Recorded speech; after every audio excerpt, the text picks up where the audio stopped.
क्या कभी चोरी का धन किसी को स्वर्ग दिला सकता है? एक पापी चोर, एक चालाक लकड़हारा और एक पत्नी जिसने भाग्य को पलट दिया।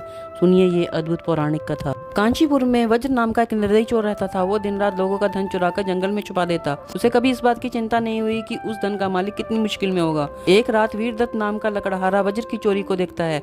उसके जाते ही वह उस जमीन को खोदता है और 10वां हिस्सा निकाल लेता है। वीरदत्त अपनी पत्नी को पैसे देता है और कहता है, अब हमारे दिन बदलेंगे। पत्नी मुस्कुराती है और कहती है, ये धन हमारा नहीं, इसका पुण्य कभी नहीं मिलेगा। इस धन को किसी अच्छे कार्य में लगाओ। पत्नी की बात सुनकर वीरदत्त ने एक विशाल तालाब खुदवाना शुरू कर दिया।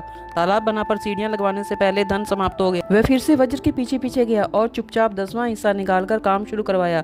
इसके बाद उसने भगवान शिव और विष्णु के मंदिर बनवाए, बंजर भूमि पर खेती शुरू करवाई और गरीबों में धन बंटवाया। लोग उसकी सेवा भाव से बहुत प्रसन्न थे। लोग उसे द्विजवर्मा कहने लगे। द्विजवर्मा की जब मृत्यु हुई तो एक तरफ से यम के दूत और दूसरी तरफ से भगवान शिव के गण लेने आए।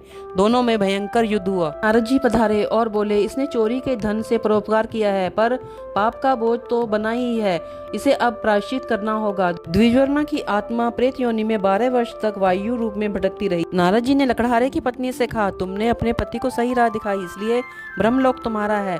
पत्नी बोली, जब तक मेरे पति को मुक्ति नहीं मिलती मैं नहीं जाऊंगी।